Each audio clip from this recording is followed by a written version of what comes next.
The rain hammered against the window like 1,000 tiny fists demanding entry. Inside the dim room, a man sat alone, his reflection barely visible in the glass. His hand trembled as he lifted a photograph, edges worn from years of handling. "She used to bring me tea every morning." His voice cracked. "Her grandmother's recipe," she said. "Herbs and honey and love. I drank it like communion wine. Every single morning for 3 years." He paused. His breathing grew ragged. "I didn't know I was drinking my own destruction. I didn't know that the woman I loved was turning me into something less than a man. And when she was done with me, she made sure the whole world watched me crumble." A long silence. Then, barely above a whisper, "What I'm about to tell you, what happened next, it made her cry. Not tears of sadness. Something else entirely. And by the end of this story, you'll understand why." Welcome back to another powerful story, my beloved listeners. Kindly tell me where you're watching from and what time it is where you're at. If you're new here, prepare for a story of betrayal, unexpected love, and what truly makes a family. Drop everything and listen closely. This tale of heartbreak and redemption might just change how you view love and family forever. The estate sat perched on a cliff overlooking the Pacific Ocean like a monument to everything money could buy and nothing it could save. 12,000 square feet of imported Italian marble, floor-to-ceiling windows that once framed spectacular sunsets, and gardens that had been photographed for architectural magazines around the world. Now the gardens were dead. Weeds choked the rose bushes. The fountain stood dry and cracked, its stone cherub staring blindly at a sky it would never reflect again. Even the house itself seemed to sag, as though the weight of what had happened inside its walls had become too heavy to bear. Marcus Vance stood at the window of his study, watching waves crash against the rocks 50 feet below. At 42 years old, he looked 60. His hair had gone grey at the temples, spreading like frost across what had once been distinguished dark waves. His clothes hung loose on a frame that had forgotten what proper meals felt like. His eyes, once described by Forbes magazine as possessing the sharp intensity of a born leader, now held nothing but shadows. Behind him, dust covered every surface. Cobwebs hung from the chandelier that had cost more than most people's houses. The crystal no longer sparkled. Nothing in this place sparkled anymore. He lifted a coffee cup from the side table. Cold. He couldn't remember when he'd made it. Yesterday? The day before? Time had stopped mattering years ago. The cup triggered something. A memory he couldn't escape no matter how hard he tried. Her voice came back to him, sweet as poisoned honey. "Here's your coffee, darling. I made it special for you." He could see her standing in their bedroom doorway, silk robe clinging to curves that had made him forget every boardroom strategy he'd ever known. She'd held that cup with both hands, like an offering. Like a gift. "You work so hard. You need to relax." He had taken the cup. Of course he had. Why wouldn't he? She was his wife. She loved him. "What's in it?"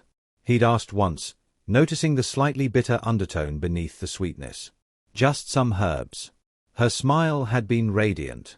"My doctor friend recommended them. They'll help you sleep better. Feel stronger. Feel stronger." The irony of those words would haunt him for the rest of his life. Because month after month, as he faithfully drank what she gave him, something inside him began to die. Not all at once. Slowly. Quietly. Like a flower wilting from the inside out, petals still clinging to stems long after the roots had rotted. His body betrayed him in ways he couldn't understand. Ways he couldn't explain to anyone. Ways that filled him with a shame so profound it became its own kind of death. The first time it happened, she had been understanding. "It happens to everyone, honey." They lay in their massive bed, Egyptian cotton sheets tangled around them. "You're just tired. You work too hard." He had believed her. Wanted to believe her. Needed to believe that this was temporary, normal, fixable. The second time, her voice carried an edge. "Maybe you should see someone about this." He had nodded, shame burning in his chest.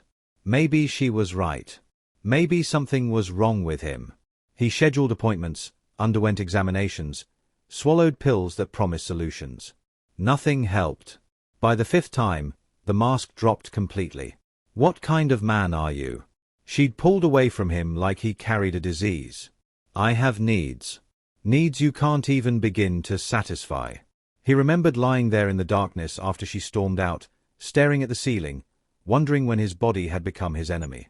Wondering what he had done to deserve this betrayal from his own flesh. He didn't know. Couldn't have known. The betrayal wasn't coming from inside him at all. Marcus Vance hadn't always been a ghost haunting his own mansion. Once, he had been a name that commanded respect in every boardroom from New York to Tokyo. The son of a factory worker and an elementary school teacher, Marcus had built his empire from nothing. No trust fund. No family connections. Just a brilliant mind for technology and an almost supernatural ability to see what the world would need before it knew it needed it. By 30, he had revolutionized mobile communication. By 35, his company had gone public, making him a billionaire several times over. Magazine covers called him the most eligible bachelor in America. Business schools taught case studies about his strategies. Young entrepreneurs hung his quotes on their walls. But beneath the success, beneath the tailored suits and the confident handshakes, Marcus Vance was desperately lonely. He had sacrificed everything for success. Relationships, friendships, any semblance of normal life. By the time he looked up from his empire, he realized he had no one to share it with. That's when she appeared. Vivienne. Even now, he couldn't say her name without tasting bile. She walked into his life at a charity gala, a vision in emerald green that matched her eyes. Every head in the room turned when she entered. Every man wanted her. And somehow, impossibly, she wanted him. "I've read about you." Her voice had been low, intimate, despite the crowd around them. "They say you're the most brilliant man in tech. But they never mention how kind your eyes are." He should have been suspicious. A man in his position attracted fortune hunters like flowers attracted bees. But Vivienne was different. She never asked for anything. Never hinted at wanting his money. She seemed genuinely interested in him, not his bank account. She asked about his childhood, his dreams, his fears. She remembered the small details he mentioned in passing. She made him feel seen in a way no one ever had. Within 6 months, he proposed. Within a year, they were married in a ceremony that cost more than some countries' GDP. Every magazine covered it. The bachelor billionaire had finally found love. His wedding day. Marcus could still remember standing at the altar, watching her walk toward him in a cloud of white silk and diamonds, thinking he was the luckiest man alive. He had no idea he was walking into a carefully constructed trap. The first year of marriage was everything he had dreamed of. Vivienne was the perfect wife. Attentive. Passionate. Seemingly devoted. She organized his home, streamlined his schedule, became the hostess of legendary parties that cemented his social standing. Every morning, she brought him that special tea. Every night, she curled against him in their bed like she couldn't bear to be apart from him. When did it start? He'd asked himself that question 1,000 times. Looking back, he could identify the moment. A Tuesday morning, about 14 months into their marriage. He'd woken feeling slightly off. Foggy. Tired despite a full night's sleep. "You're working too hard." Vivienne had pressed the teacup into his hands. "This will help." From that day forward, the fog never fully lifted. It crept deeper into his consciousness, settled into his bones, wrapped around his ability to think and feel and function like a slow-moving poison. Because that's exactly what it was. His body began failing in stages. First, the exhaustion that no amount of sleep could cure. Then, the difficulty concentrating, the mental sharpness that had built his empire growing dull and unreliable. His doctors found nothing wrong. All tests came back normal. They prescribed stress management, meditation, more sleep. No one thought to test for what was actually in his system. And then came the failure that would define his destruction. The first time he couldn't perform in the bedroom, he wrote it off. Stress. Exhaustion. It happened to men his age. Vivienne's understanding response only deepened his love for her. But it kept happening. Again and again. His body refused to respond to his wife, to any woman, to anything. At 40 years old, Marcus Vance became a man who could no longer be a man. The shame was unbearable. He tried everything. Different doctors. Different medications. exercise regimens, diets, therapy. Nothing worked because nothing could counteract what she was steadily pouring down his throat. Looking back, he could see how perfectly she had orchestrated his destruction.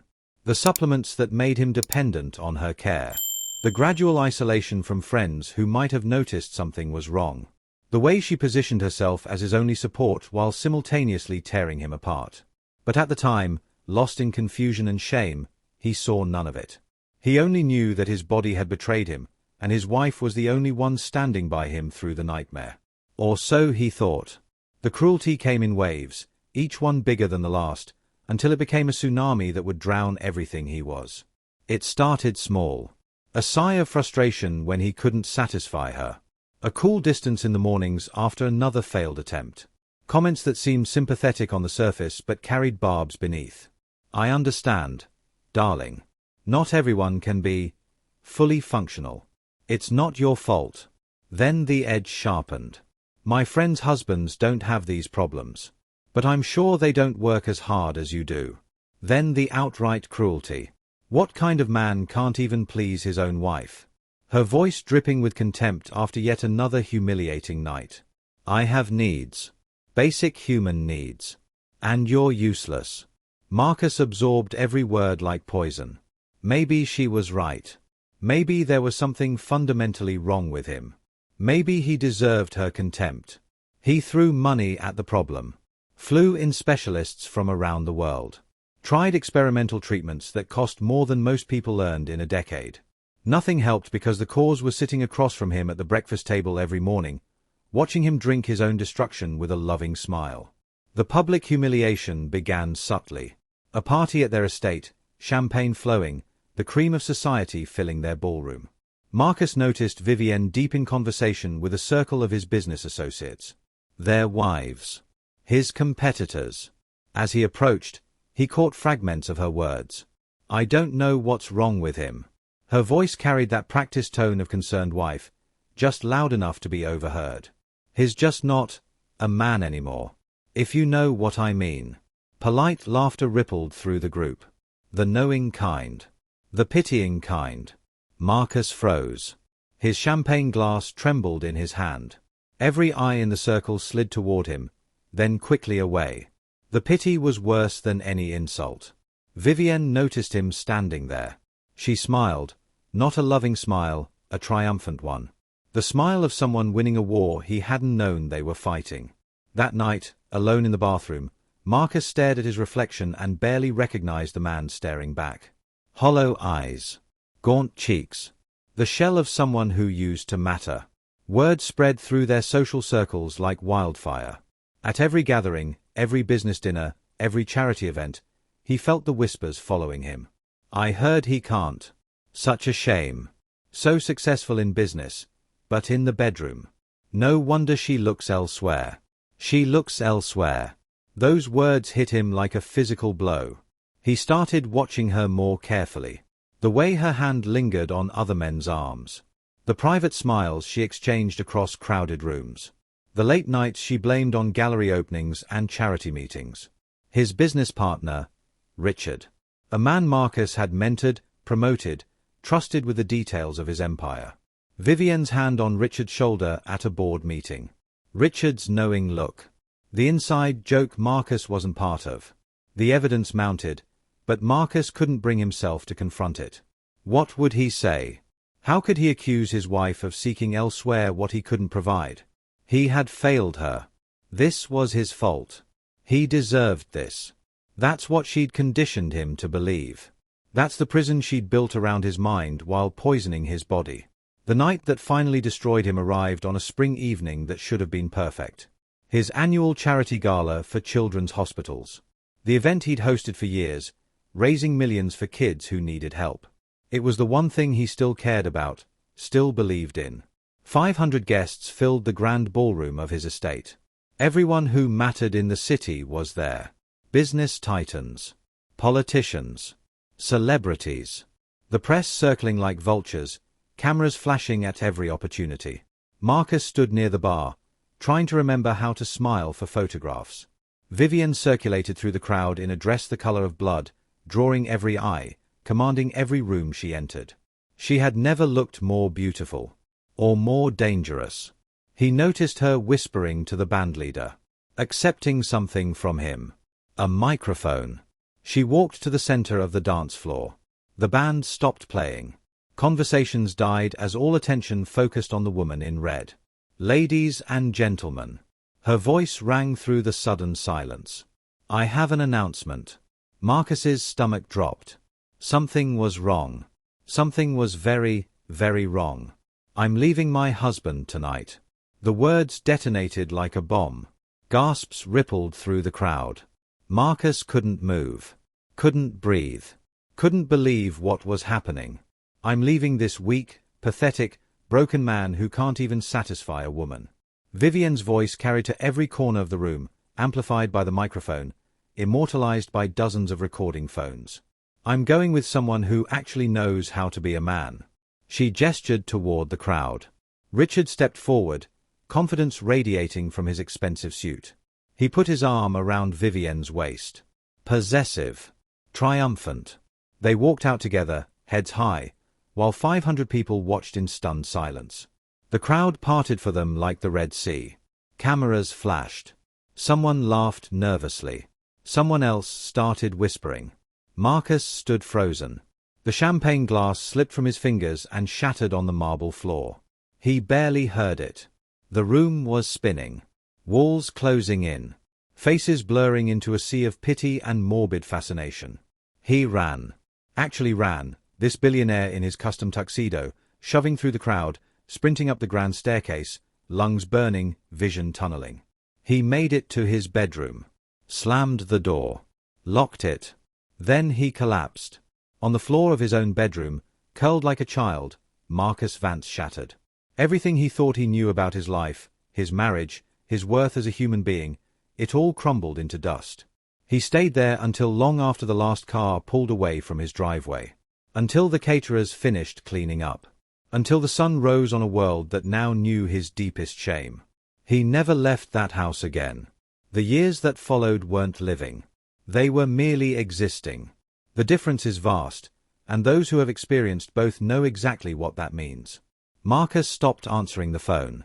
The calls came at first. Business associates expressing concern that felt like pity. Reporters seeking comments for stories that would bury him further. His mother, before she passed, begging him to let her in. He ignored them all. Eventually, the calls stopped. People moved on. The world forgot about Marcus Vance. He became a footnote, a cautionary tale whispered at parties. Remember that tech billionaire? The one whose wife, you know. Whatever happened to him? Whatever happened to him was this: he died while continuing to breathe. The staff left one by one. First the gardeners, when their paychecks stopped coming. Then the housekeepers. The chef. The personal assistant who had managed his life for 15 years. Each departure stripped away another layer of connection to the world outside. The last to go was his night nurse, a kind woman named Rosa who had been checking on him since his doctor insisted someone monitor his declining health. Mr. Vance. Rosa's voice came through his bedroom door, gentle and sad. I'm so sorry, but I have to go. I have to take care of my own family. I hope you'll be okay. He didn't answer. Couldn't answer. He listened to her footsteps fade down the hallway. The front door closing. The engine of her car disappearing down the drive. Then silence. Complete, total, suffocating silence. His fortune dwindled. Not from spending. He barely ate, rarely left his bedroom, needed nothing from the outside world. But Vivienne wasn't finished with him even after she left. The lawyers came in waves. Settlements. Claims on properties. Division of assets. She wanted half of everything, and Marcus gave it to her. What did money matter when you couldn't look at yourself in the mirror? What good was a fortune when you felt like less than nothing? She took the penthouse in Manhattan, the villa in Tuscany, the apartment in Paris. She took stock options and liquid assets and artwork worth millions. She took everything she could legally claim and some things she probably couldn't. Marcus signed whatever papers appeared in front of him. His lawyer begged him to fight. He couldn't find the energy to care. In the end, He kept the cliff house. The tomb he'd chosen for himself. The monument to his failure. Days bled into weeks. Weeks into months. Months into years. The house decayed around him. Dust accumulated. Paint peeled. The magnificent gardens his mother had once admired became unrecognizable wastelands. Marcus moved through the shadows like a ghost. He slept on couches because the bedroom held too many memories. He ate whatever expired food remained in the pantry. He spoke to no one, saw no one, was no one. The only thing he maintained was his car. A vintage vehicle from better days, kept in the garage like a relic from a previous life. Once a week, he would drag himself to the garage, start the engine, check the fluids and tires. It was the only ritual that connected him to who he used to be. He never drove it anywhere. Where would he go? The thought of facing the world, of sitting in a doctor's office explaining that his wife had destroyed his manhood and he was too stupid to notice, the humiliation was unthinkable. Better to fade away quietly, alone, forgotten. The clock on the wall eventually stopped. He never replaced the battery. What did it matter what time it was? What did it matter what day, what month, what year? Time had become meaningless to a man who had stopped living. 10 years. A decade of death while still breathing. A decade of shame so profound it had calcified into his bones, become part of his DNA, rewritten everything he thought he knew about himself. And then, one morning, something unexpected happened. Marcus woke on the library couch to a sound he hadn't heard in months. A growl. Low, insistent, undeniable. His stomach. When had he last eaten? He couldn't remember. The question felt foreign, like trying to recall the name of a childhood friend whose face had faded from memory. He tried to ignore it. Pulled the blanket over his head. But the hunger persisted, growing more demanding with each passing minute. His body, it seemed, still wanted to live. Even if his mind had given up years ago. The realization shocked him. He lay there in the dim library, surrounded by books he hadn't opened in a decade, and felt something he hadn't felt in longer than he could remember. Want. His body wanted something. Needed something. Demanded that he pay attention. Slowly, painfully, he sat up. His muscles protested. His joints cracked. How long since he had moved with purpose? The kitchen. He needed to check the kitchen. It took him 20 minutes to make a journey that should have taken 2. His legs had forgotten how to carry him properly. His lungs burned from the exertion of walking through his own house. The refrigerator stood empty except for a bottle of water and something that might once have been cheese. The pantry held nothing but dust and empty boxes. For the first time in years, Marcus would have to leave. The terror that gripped him was physical. His hands shook. His heart raced. Sweat broke out across his forehead despite the chill of the unheated house. Leave. Go outside. Face the world that had witnessed his destruction. The thought made him want to crawl back to his couch and never move again. But his stomach growled again, louder this time. Angrier. His body had made a decision his mind wasn't ready for. Just to get food. He whispered the words like a prayer. Just this once. He walked to the garage on legs that trembled with each step. The car sat there in the darkness, gleaming faintly, the only thing in his life he hadn't let decay. His hand shook as he reached for the door handle. Cold metal against his palm. Real. Solid. Terrifying. He climbed behind the wheel. The leather seat creaked. The familiar smell of the interior wrapped around him like a memory. The key in the ignition. A deep breath. A prayer to a god he wasn't sure he believed in anymore.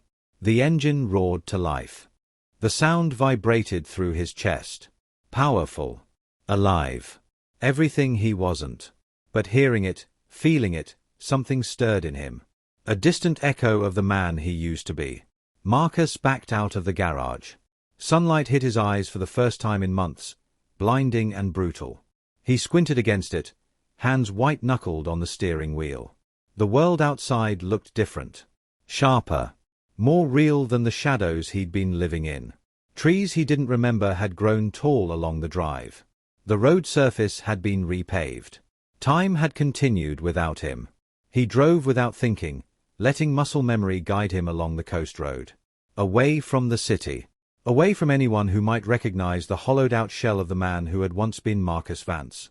The storm came from nowhere. One moment the sky was merely overcast, clouds heavy with the threat of rain. The next, the heavens opened with a fury that seemed almost personal. Rain hammered the windshield so hard the wipers couldn't keep up. Thunder shook the frame of the car. Lightning split the sky in jagged white scars. Marcus slowed, then stopped. Visibility was nearly zero. The road had become a river. Continuing was suicide. He sat in the darkness, listening to the rain pound the roof, watching the storm rage outside his windows. Something about it felt appropriate. The universe had always had a cruel sense of humor. Then the engine coughed. No. The word escaped him like a prayer. The engine sputtered. Caught. Sputtered again. No, no, no. The dashboard lights flickered. The engine gave one final wheeze and died. Silence. Just rain and darkness and the crushing realization that even his one reliable thing had abandoned him. Marcus sat there, stranded on an empty road in the middle of nowhere, and felt something crack inside his chest. Not his heart. That had broken long ago. Something deeper. Something that had been holding him together through sheer stubbornness. He started laughing. Harsh, bitter laughter that came from somewhere primal. That turned into sobs. That turned into screams. Is this it? He yelled at the storm. Is this how it ends? Alone on a road, in a broken car, after 10 years of nothing? The universe didn't answer. It never did. Through the rain-streaked windshield, something caught his eye. A light. Small, distant, but unmistakably real. A single point of warmth in all that cold darkness. Marcus grabbed his jacket. Threw open the door. The rain slammed into him immediately, soaking through his clothes, running into his eyes, turning the world into a blur of water and wind. He ran toward that light like a drowning man swimming toward shore. The clinic appeared through the storm like something from a dream. A small wooden building, white with blue shutters, glowing with impossible warmth. A sign swung in the wind. Ocean View Medical Clinic. All welcome. Marcus stumbled up the steps, his legs barely holding him. He pounded on the door. Once. Twice. His fist frozen mid-swing as it opened. She stood in the doorway, backlit by soft amber light. The first thing he noticed was her eyes. Grey like the storm behind him, but somehow warmer. Kinder. The kind of eyes that had seen suffering and chosen compassion instead of hardness. She wasn't young. Lines etched the corners of her eyes. Silver threaded through dark hair pulled back in a practical ponytail. But something about her made Marcus's breath catch. Not beauty, though she had that. Something else. Something that felt like safety. Come in. Her voice carried the same warmth as her eyes. Out of the rain. Now. Marcus hesitated. He had spent 10 years avoiding human contact. The thought of stepping into that light, of being seen by another person, made his skin crawl with panic. You'll catch your death out there.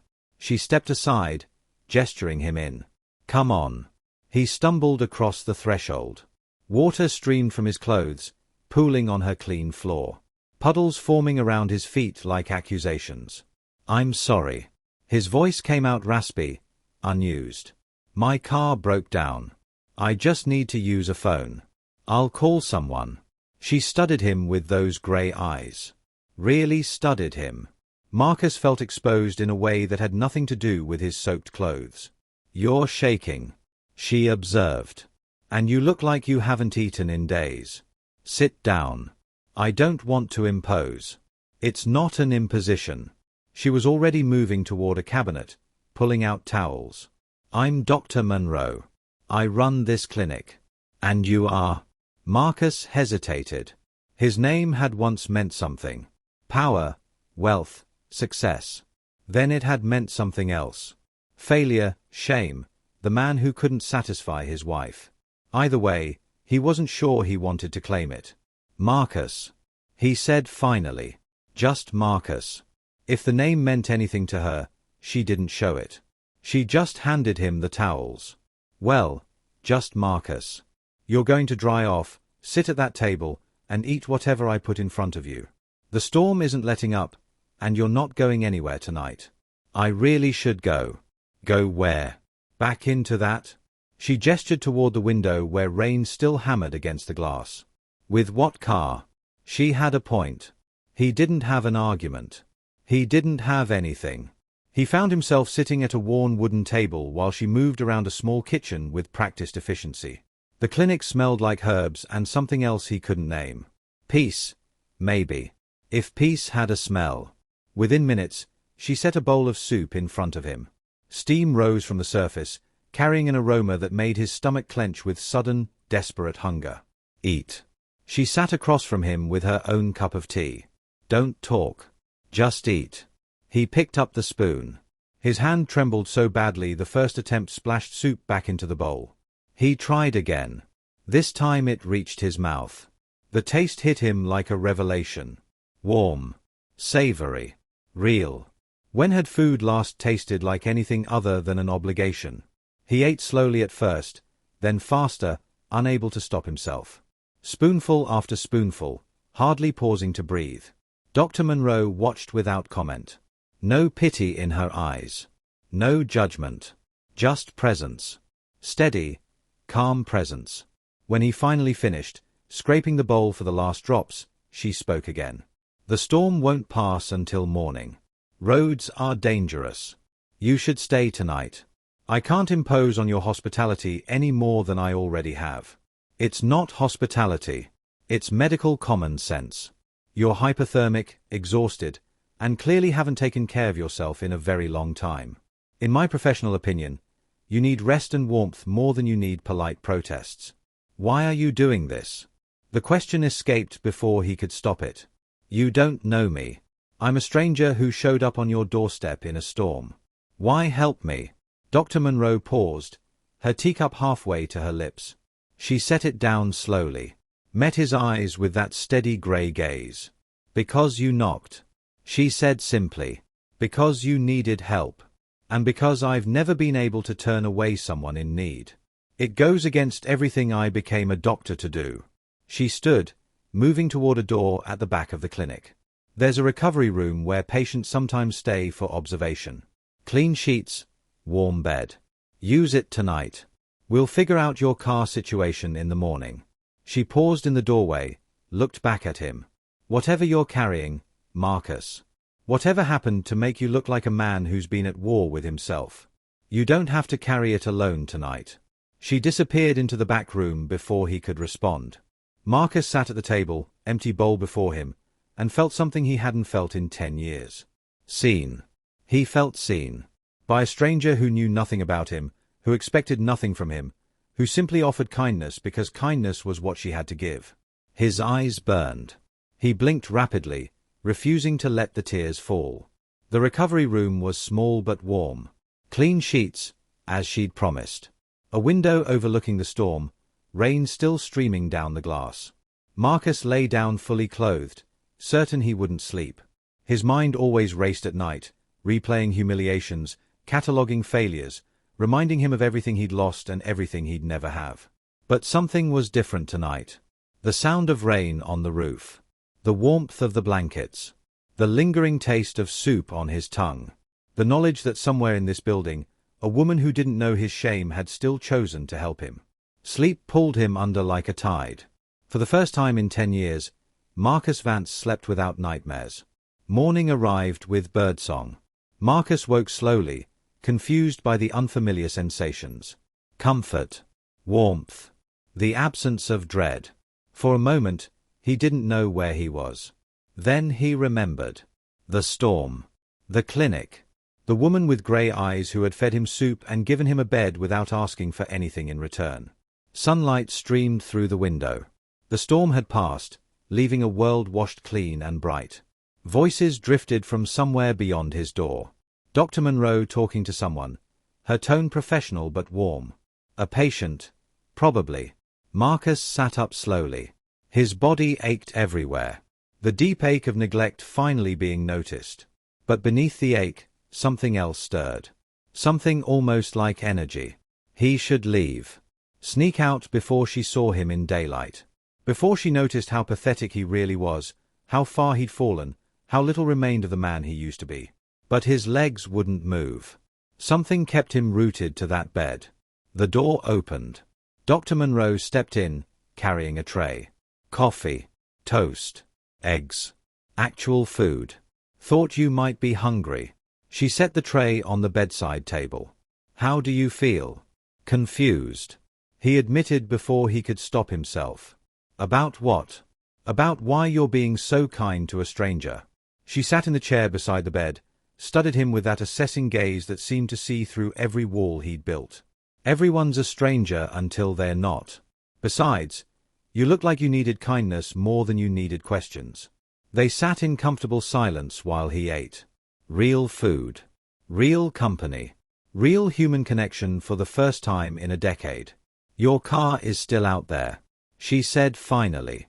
I called a mechanic friend. He'll take a look this afternoon. I should go. Pay him whatever it costs. Get out of your way. Where will you go? The question hung in the air. Marcus didn't have an answer. Back to his empty mansion. Back to his tomb of shame and silence. Back to the slow death he'd chosen because he couldn't face the alternative. Stay. Dr. Monroe said it like it was the most natural thing in the world. At least until your car is fixed. I could use some help around here anyway. This place needs repairs I keep putting off. I'm not. I can't. Can't hold a hammer. I bet you can. Everyone can do something useful. She stood, moved toward the door. Think about it. She paused in the doorway, hand on the frame. Whatever happened to you? Whatever put that emptiness in your eyes? It doesn't have to define you forever. Sometimes the people who feel most broken are just waiting for someone to remind them they're worth repairing. She left before he could respond. Marcus stared at the closed door, chest tight with emotions he couldn't name. Fear. Gratitude. The faint, terrifying stirring of something that felt almost like hope. He should leave. Every instinct screamed at him to run back to his isolation, his darkness, his safe and familiar despair. Instead, he picked up his fork and finished his breakfast. The eggs were perfect. And for reasons he couldn't explain, Marcus Vance decided to stay. The mechanic arrived late afternoon with news that felt less like coincidence and more like fate. Bad news. The man wiped his hands on a rag, studying the engine of Marcus's vintage car with professional concern. Needs a part one don't have. Have to order it from the mainland. Could take a week, maybe more. A week. Marcus's stomach dropped. A week in the world, facing people, existing outside his tomb. He can stay here, Dr. Monroe said before Marcus could spiral. I have room. He's already been helping with repairs. The mechanic shrugged, clearly uninterested in the arrangement. I'll call when the part comes in.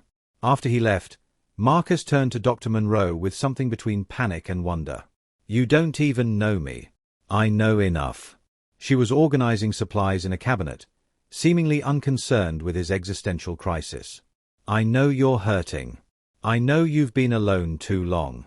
And I know that sometimes staying somewhere new, being useful to someone who needs help, that can be the beginning of healing. You don't know what I need to heal from. Then tell me. Not now, not today, but when you're ready. She handed him a toolbox. In the meantime, there's a broken fence behind the garden that needs fixing. Think you can handle that? Marcus took the toolbox. Felt its weight in his hands.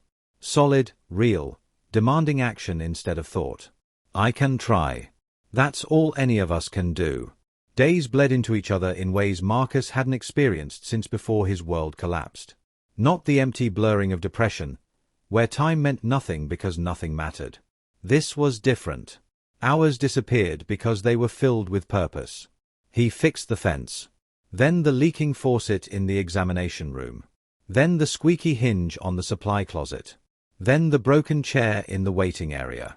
His hands, which had done nothing but sign papers and hold coffee cups for years, remembered how to work. Patients came and went. Marcus stayed in the background at first, hiding from human interaction. But Dr. Monroe had other plans. Can you help Mrs. Patterson to the examination room? She weighs more than she admits and I worry about her falling. The children in the waiting room are anxious. Maybe read to them while their mother is being seen. Mr. Rodriguez doesn't speak English well. Could you sit with him, help him understand the discharge instructions? Little by little, she pulled him back into the world of people. Not forcefully. Never demanding. Just creating opportunities for connection and trusting him to take them. The children were the easiest. They didn't care about his past, his failures, his shame. They only cared that he made funny voices when he read picture books and let them win at tic-tac-toe. You're good with them, Dr. Monroe observed one afternoon, watching him show a little girl how to fold paper airplanes. They don't expect anything, he said. They just want to play. That's what healing looks like. Playing. Forgetting to be afraid. Remembering that joy exists. He looked up at her, this woman who had become his unexpected lifeline. I haven't felt joy in a very long time. I know. But you will. Give it time. The garden appeared on his 5th day.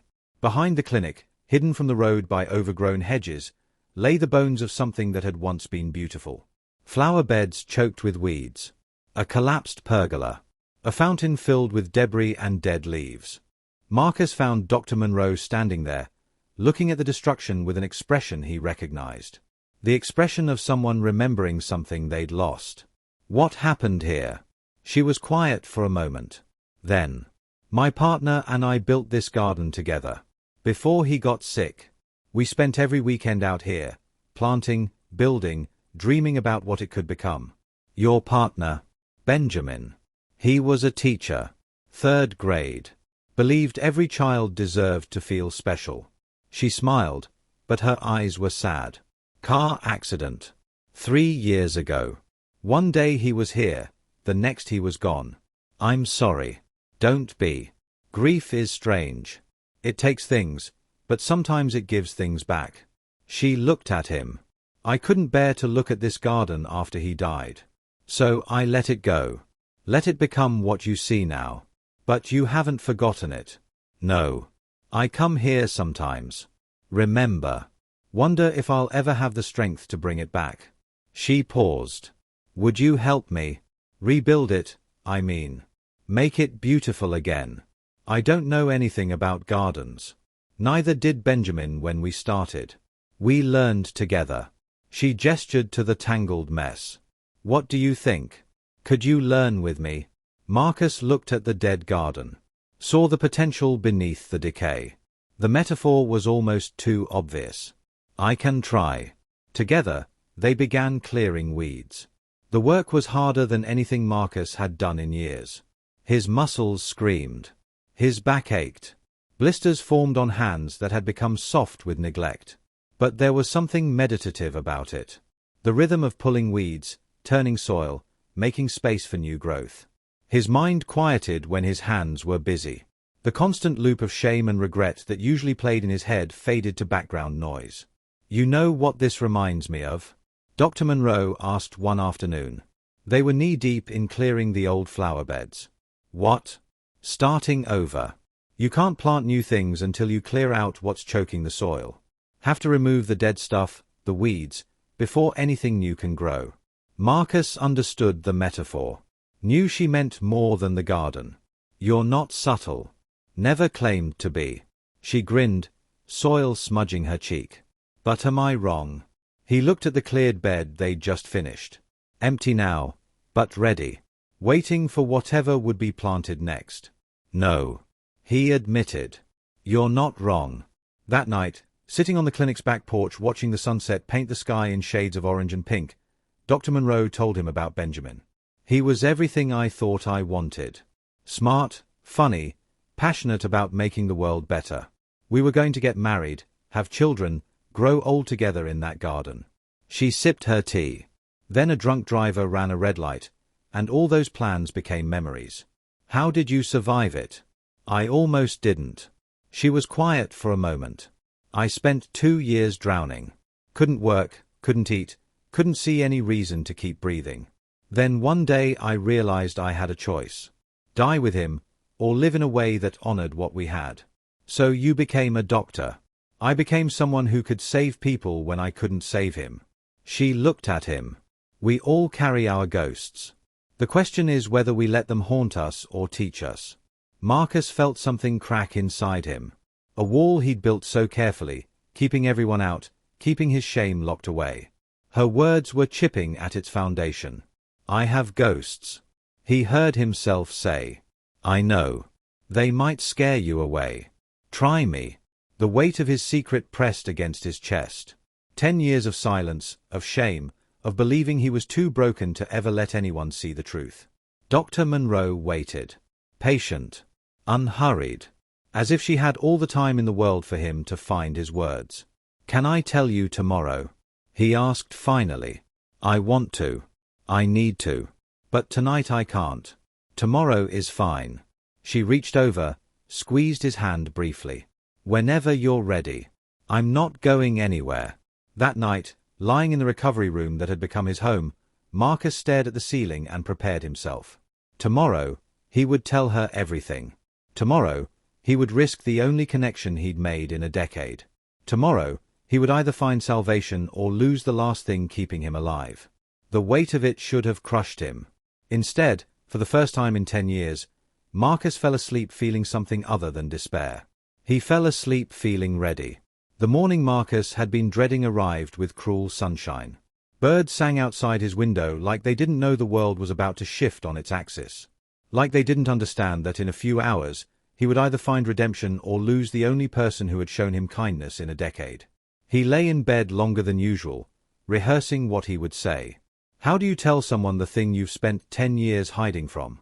How do you admit to a woman you're beginning to care for that another woman had systematically destroyed everything that made you a man? There was no perfect way. There was only the truth. He found Dr. Monroe in the garden, kneeling in the soil they'd cleared together, planting seeds in neat rows. She looked up when she heard him approach, and something in his expression made her set down her trowel. "You're ready to talk." It wasn't a question. She always seemed to know. "I'm terrified," he admitted. "But yes, I'm ready." She stood, brushed dirt from her knees. "Let's go inside. I'll make tea." The kitchen felt different that morning. Smaller. More intimate. The same worn table where he'd eaten his first meal in her care now felt like a confessional. Dr. Monroe set 2 cups between them, steam rising in lazy spirals. She waited. Marcus wrapped his hands around the warmth of his cup and began. "I used to be someone." The words came slowly at first, rusty from years of silence. "Someone successful. Someone respected. I built a company from nothing. A technology empire. My name was in magazines. On building lobbies. I had more money than I could spend in 10 lifetimes." She listened without interruption. "But I was lonely," he continued. "Desperately lonely. I'd sacrificed everything for success. Relationships. Friendships. Any chance at a normal life. By the time I looked up from my empire, I realized I had no one to share it with. A lot of successful people feel that way. Maybe. But most of them don't walk straight into the arms of someone who saw their loneliness as a weapon." His hands tightened around the cup. "I met a woman. She was beautiful. Captivating. She made me feel like the only person in the world when she looked at me. I fell hard and fast. Within a year, we were married." Dr. Monroe's eyes held steady on his face. No judgment. Just attention. "She started giving me things. Supplements, she called them. Her grandmother's recipe. Herbs and honey and love. Every morning, she'd bring me tea. Every morning, I'd drink it because she was my wife and I trusted her completely." His voice cracked. He forced himself to continue. "Month by month, something inside me started dying. At first it was just fatigue. Then confusion. Difficulty concentrating. I thought I was burning out. Working too hard. Getting older. Then." The words stuck in his throat like broken glass.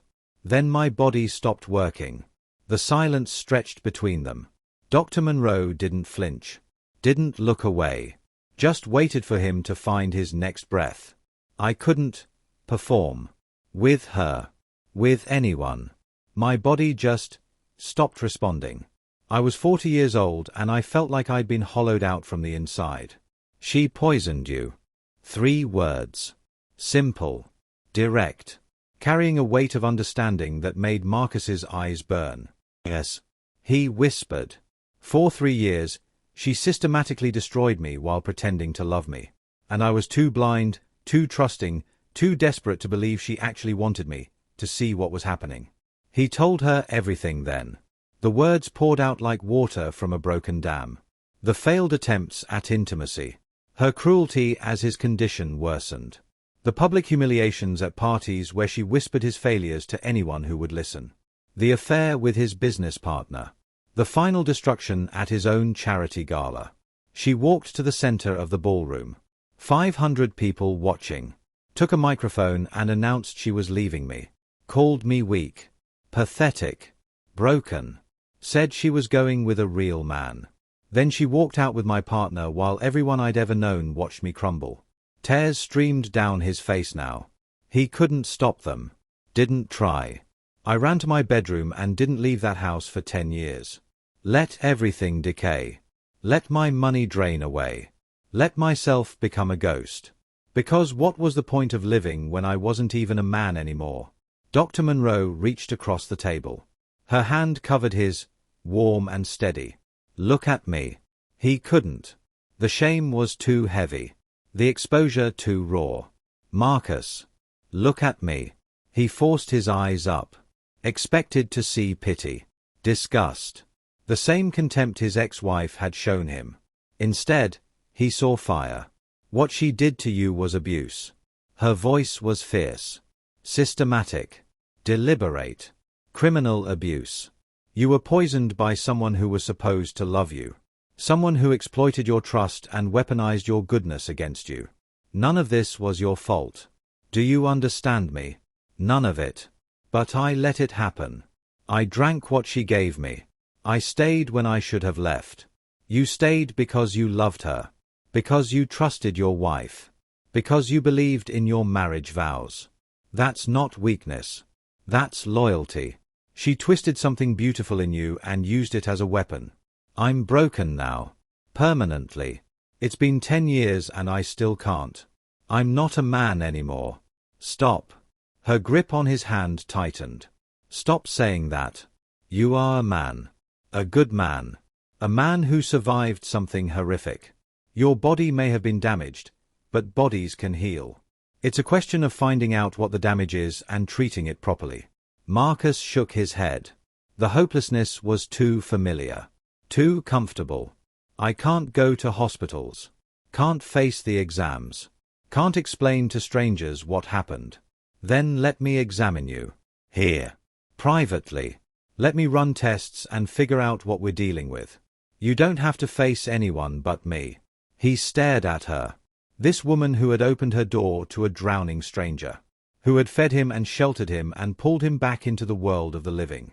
Who was now offering to help him face the one thing he'd been running from for a decade. Why? Why do you care so much about someone you barely know?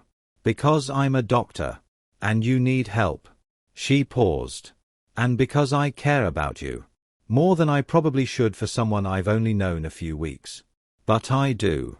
So let me help. Please. The word hung between them. Please. She was asking, not demanding. Offering, not insisting. I'm terrified. He admitted again. Good. That means you still have something worth fighting for. What if you examine me and discover I really am beyond repair? What if my body is permanently damaged? Then we deal with that together. But I don't believe you're too far gone. I've seen trauma. I've seen what psychological warfare can do to the body. And from what you're describing, you were systematically poisoned with substances designed to suppress your natural function. That means there's a chance, a real chance, that once the poison stopped, your body started healing on its own. You just never gave it the chance to prove it. Hope. That dangerous, terrifying feeling flickered in Marcus's chest. You really think so? I don't make promises I can't keep. But yes. I think there's a very real possibility we can help you heal. Not overnight. This will take time. But if you're willing to try, I'm willing to fight for you. Something shifted in Marcus. Something fundamental. For years, he'd believed himself beyond redemption. beyond repair. But here was this woman, this stranger who had become something more, telling him that maybe, just maybe, he wasn't as broken as he thought. "Okay," he said, his voice barely a whisper. "I'll try." Dr. Monroe smiled. And for the first time since his world fell apart, Marcus felt like he might actually make it through to the other side. Before we continue, I want to pause for just a moment. If this story is touching something in you, if you're feeling his pain and his hope, take a second right now to hit that like button. Share this with someone who needs to believe that even the darkest chapters can lead to new beginnings. And if you haven't subscribed yet, join our family. What happens next in this story will stay with you forever. The examination happened the next morning. Dr. Monroe was professional, thorough. She explained every step before she did it, giving Marcus the chance to prepare. Blood draws, vital signs, physical assessments. Clinical but not cold. Professional but not impersonal. The hardest part wasn't the physical examination. It was the vulnerability. Letting someone see how neglected his body had become. The weight he'd lost. The muscle that had atrophied. The visible evidence of years of not caring whether he lived or died. But Dr. Monroe didn't flinch. Didn't show pity or disgust. She just worked, methodical and calm, gathering the data she needed. "I'll send these to a lab I trust," she said when they were finished. "Results should come back in a few days. In the meantime, we start with the basics. Nutrition, movement, sleep. Your body has been in survival mode for years. We need to teach it how to thrive again. And if the results show, we deal with whatever they show. Together." She started him on a treatment plan that addressed body and mind equally. Nutritious meals 3 times a day, no skipping. Gentle exercise, building strength incrementally. Meditation and journaling to process the years of trapped emotion. "I don't know how to meditate," Marcus protested when she first suggested it. "Neither did I until I had to learn. Sit. Breathe. Notice your thoughts without judging them. That's all meditation is. What if my thoughts are all terrible? Then you notice they're terrible and let them pass. Like clouds moving across the sky. You don't have to hold on to them." It was harder than any business negotiation he'd ever done. Sitting with his feelings. Facing the shame, the rage, the grief. The endless loop of her voice telling him he was useless, broken, less than a man. But Dr. Monroe sat with him through the worst of it. When the memories became too heavy, she was there. When the tears came, she held space without trying to fix him. When he wanted to run back to isolation, she reminded him why he was fighting. "You're doing so well," she would say. "I know it doesn't feel like it. But you're doing the work. That takes more courage than you know." They worked in the garden every afternoon. It became their rhythm. Mornings for medical treatment and emotional processing. Afternoons for physical labor and fresh air. Evenings for conversation and connection. The garden transformed under their hands. Where there had been weeds, flowers began to emerge. Where there had been debris, orderly rows appeared. The fountain was cleared, cleaned, restored. Water flowed again, catching sunlight and scattering it like diamonds. "It's coming back to life," Marcus observed one afternoon, surveying their progress. "So are you." He looked at her. Dirt smudged on her cheek. Grey eyes warm with something that made his chest tighten. "I couldn't have done any of this without you. You're doing the hard work. I'm just holding the flashlight. That's more than anyone has done for me in a very long time." They stood there in the garden they'd rebuilt together, something unspoken passing between them. Something that felt like the beginning of something neither of them had expected. The test results arrived on a Tuesday afternoon. Marcus sat in Dr. Monroe's small office while she reviewed the papers, her expression unreadable. His heart hammered so hard he could feel it in his throat. Whatever those results said, they would determine the rest of his life. "Marcus." Her voice was controlled. "Careful. Come look at this." He moved to stand beside her, afraid to look. Afraid of what he'd see. "Your hormone levels." She pointed to a column of numbers. "They are normal. Completely normal." He didn't understand. "What?" "Whatever she was giving you, Whatever compounds were suppressing your system, your body has cleared them. Your testosterone levels are within healthy range. Your hormone function is normal. But I still can't. I haven't been able to. Dr. Monroe turned to face him fully. Let me explain what I think happened. You were systematically poisoned with substances that suppressed your hormonal function. That caused the physical symptoms. But the poisoning didn't just damage your body. It damaged your mind. Your sense of self. Your belief in your own masculinity. He was listening so hard he'd forgotten to breathe. When the poisoning stopped, your body started healing on its own. But the psychological trauma, the shame, the years of believing yourself broken, that created a mental block. Your body works, Marcus. Your mind doesn't believe it does. The words hit him like a physical force. So I'm not permanently damaged. The damage was real. But it was psychological as much as physical. She took his hands in hers. Your body is capable of functioning normally. We just need to help your mind catch up with what your body already knows. Tears streamed down his face. He couldn't stop them. Didn't try. I thought I was ruined. I thought she destroyed me forever. She tried. But you're stronger than what she did to you. You survived. You're still here. And now you have a chance to heal completely. If you're willing to keep fighting. Marcus looked into her grey eyes and felt something shift inside him. The wall of shame that had surrounded him for 10 years developed a crack. Light was getting in. I'll fight. He promised. For as long as it takes. I'll fight. The weeks that followed were the hardest of Marcus's life. Not because of physical pain, though there was that. The hardest part was learning to believe in himself again. Dr. Monroe designed a comprehensive healing program. Physical therapy to rebuild his strength. Cognitive behavioral techniques to address the trauma. Gradual exposure to situations that triggered his shame, with her support every step of the way. Your ex-wife conditioned you to believe you were worthless. She explained during one of their sessions. Every cruel word, every public humiliation, every whispered insult reinforced the message that you were less than a man. We need to recondition your brain. Teach it a new story. What if the new story isn't true? What if I really am what she said?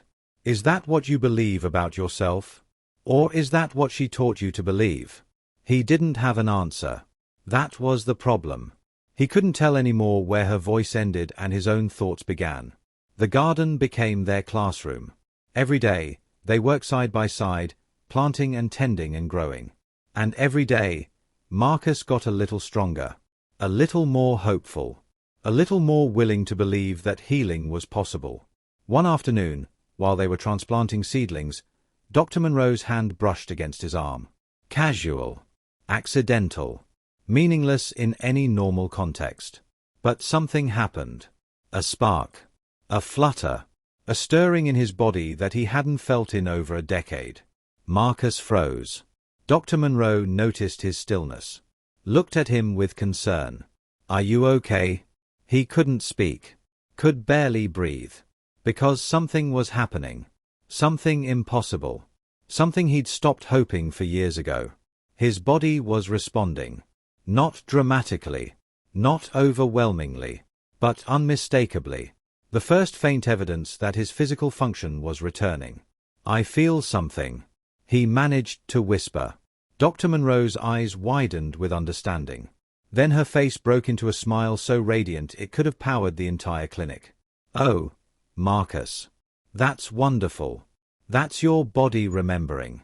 Coming back online. I didn't think. I was afraid. You don't have to be afraid anymore. This is exactly what we hoped for. This is your body proving that it knows how to heal. He sank onto the garden bench, overwhelmed.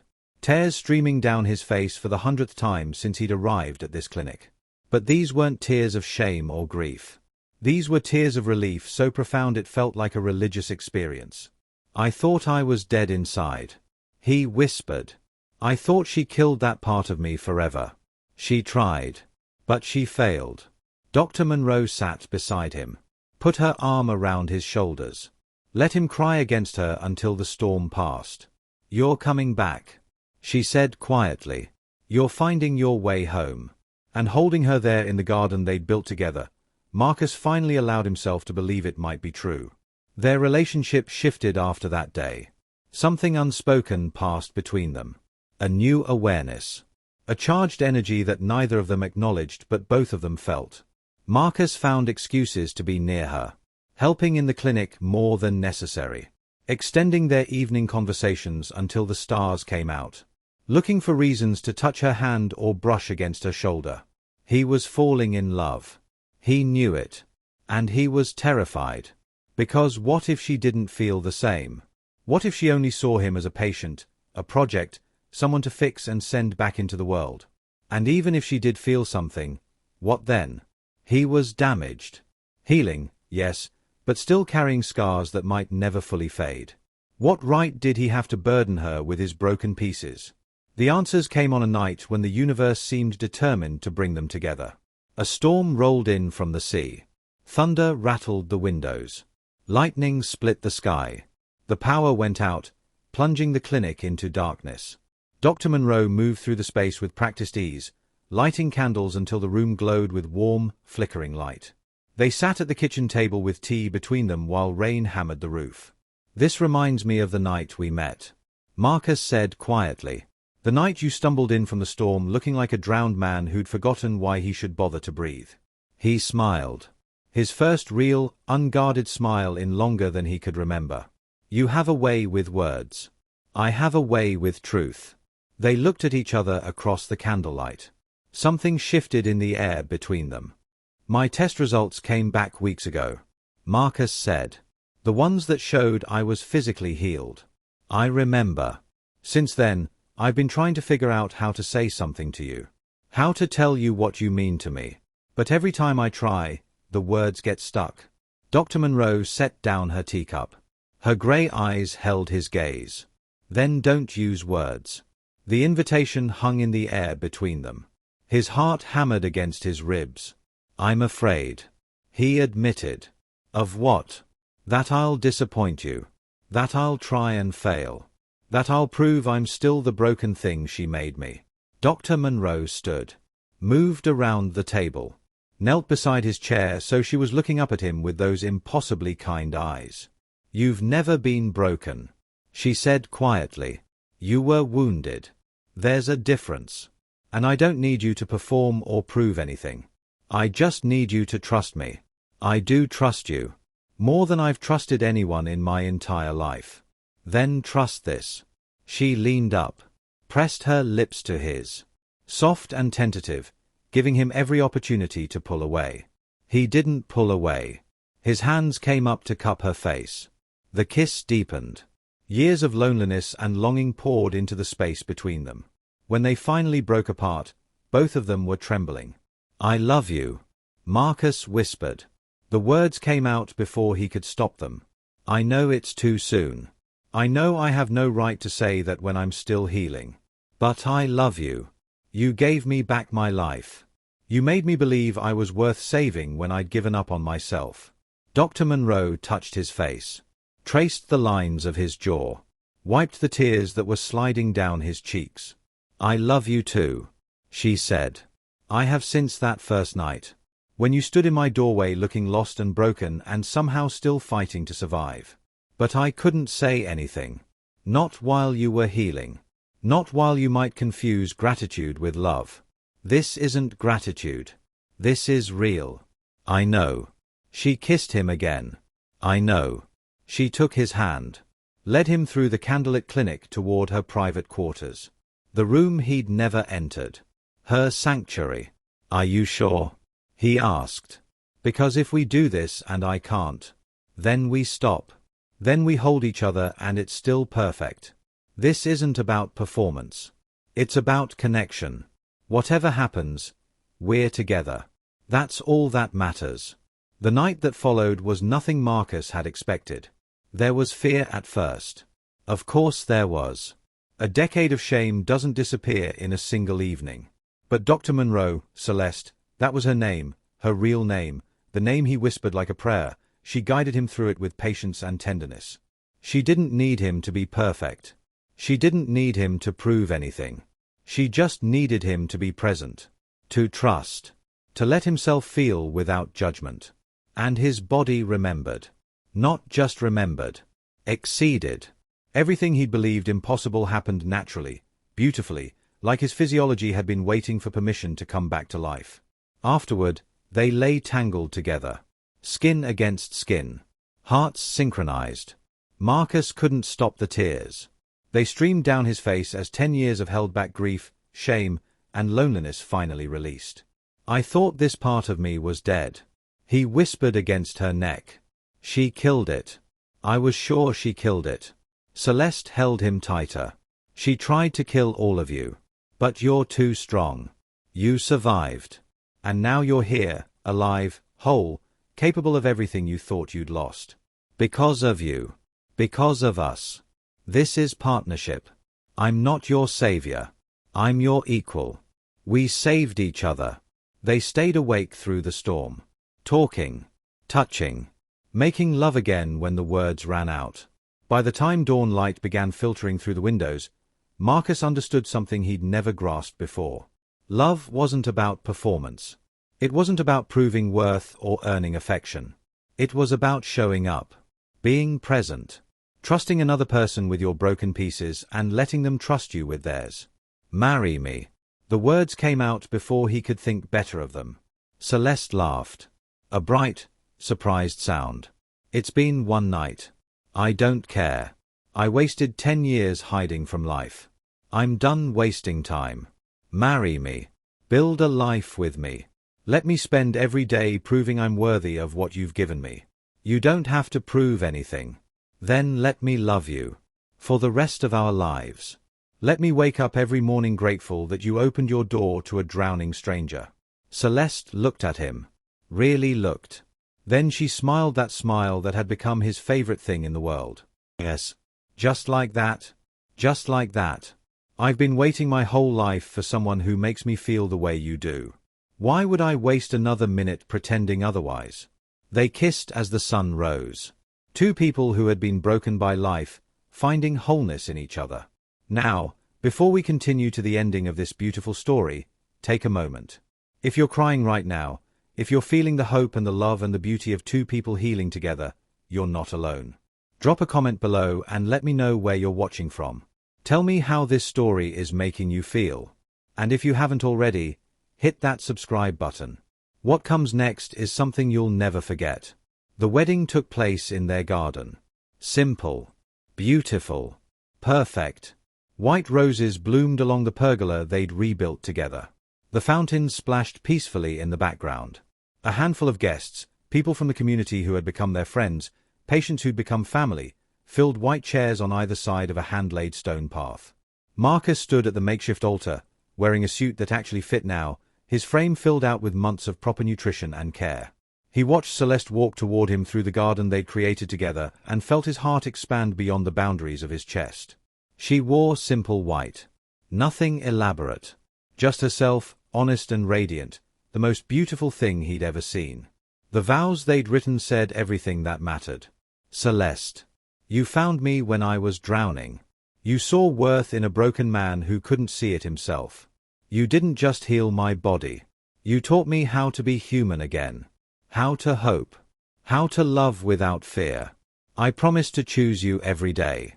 To laugh with you, cry with you, build gardens with you for the rest of our lives." Her turn. "Marcus, you walked into my clinic during a storm, and I thought I was saving you. Turns out you were saving me right back. You reminded me that healing goes both ways. That strength isn't about never breaking. It's about having the courage to rebuild. You're the best man I know, and I can't wait to spend forever proving it to you." Simple rings exchanged. A kiss that sealed their promise. The small gathering applauding as two people who had been through their own private hells finally found heaven in each other's arms. The reception was dinner in the garden under string lights. Dancing on the grass. Laughter and champagne and the warm certainty that this was exactly where they were supposed to be. "Are you happy?" Celeste asked as they swayed together in the fairy-lit darkness. "I didn't know I was capable of being this happy." Marcus pulled her closer. "I spent so long believing I'd used up all my chances. That my story was over. And then you came along and wrote a whole new chapter. Our chapter. We wrote it together. And we're just getting started. Weeks passed. Then months. Life settled into a rhythm that felt like coming home. Marcus helped run the clinic. Became Dr. Monroe's partner in work as well as life. Patients who'd watched his transformation treated him like family. The community that had embraced Celeste now embraced him too. The garden flourished. Roses and vegetables and flowers they couldn't even name bloomed in profusion.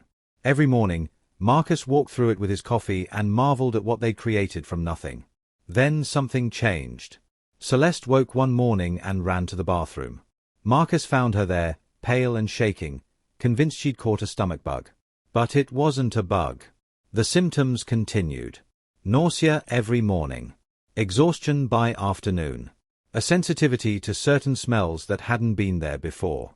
Finally, one evening, Celeste sat Marcus down with an expression he couldn't read. "I need to tell you something." His heart stopped. 100 terrible possibilities flashed through his mind. Was she sick? Regretting their marriage? Leaving him? "I'm pregnant." The words didn't register at first. They arranged themselves in his brain but refused to form meaning. "You're what?" "Pregnant." She was laughing and crying at the same time. "I didn't think it was possible at my age. We never even talked about children. But..." She pressed his hand to her still flat stomach. "There's a baby in there. Our baby." Marcus couldn't speak. The man who'd believed himself incapable of intimacy, incapable of creation, incapable of being a man at all, that man was going to be a father. Tears streamed down his face. "I don't know what to say." "Say you're happy." "I'm happy. God, I'm so happy I can't breathe. I just..." She told me I was useless. That I could never. And now. He pulled Celeste into his arms and held her while 10 years of pain finally, completely released. "There's more. More. I did an ultrasound today." She pulled back enough to meet his eyes. "Marcus. It's not just one baby." He blinked. "Twins. Triplets." The word detonated in the silence. "3. 3 babies. 3. She laughed through her tears. "We're having triplets. 3 sons." Marcus's legs gave out. He sat down hard on the nearest chair, staring at his wife like she'd just announced the sky was green.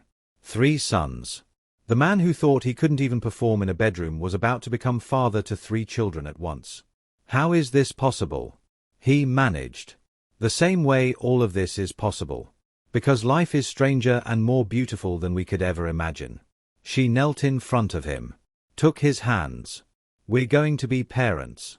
To 3 little boys who are going to need us. Are you ready?" Marcus looked at her.